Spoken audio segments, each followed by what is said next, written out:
باہر سے ویسٹرن کپڑے آتے ہیں خواتین کے، اس کے اندر کئی طرح کی ورائٹی موجود ہوتی ہے، شارٹ بھی ہوتی ہے، لانگ بھی ہوتی ہے، کچھ ایسی ہوتی ہے جو غیر مناسب ہوتی ہے۔ اگر کپڑے میں کوئی شرعی طور پر خرابی نہیں ہے تو وہ باہر سے آیا ہو یا اپنے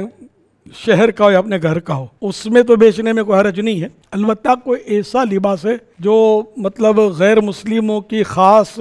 وضع ہے، مشابہت اس میں پائی جاتی ہے، ان کے لباس سے ملتا جلتا ہے، انہی جیسا لباس ہے یہ ایک۔ اور نمبر دو، فاسقین کا لباس ہے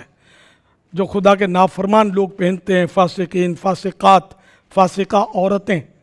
تو اس طرح کا لباس پہننا بھی جائز نہیں ہے، اور اس طرح کا لباس بیچ بھی نہیں سکتے، کوئی بیچا بھی نہ جائے۔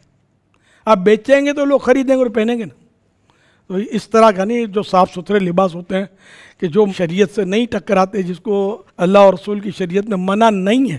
وہ بے شک بیچیں، اللہ برکت دے آپ کو۔ پھر آپ خود کہتے ہیں نامناسب بھی ہوتا ہے، بعض ایسے لباس ہوتے ہیں جس میں آدھا ننگا، اور آگے بولتا نہیں میں، گندے گندے لباس نکلے ہیں، تو یہ آپ کا ضمیر ملامت کرتا ہے کہ آپ کی ماں بہن پہنے، نہیں کرتا نا، تو کسی کی ماں بہن کو کیوں پہنانے جا رہے ہیں یار؟ ففہم، پس سمجھو اور غور کرو۔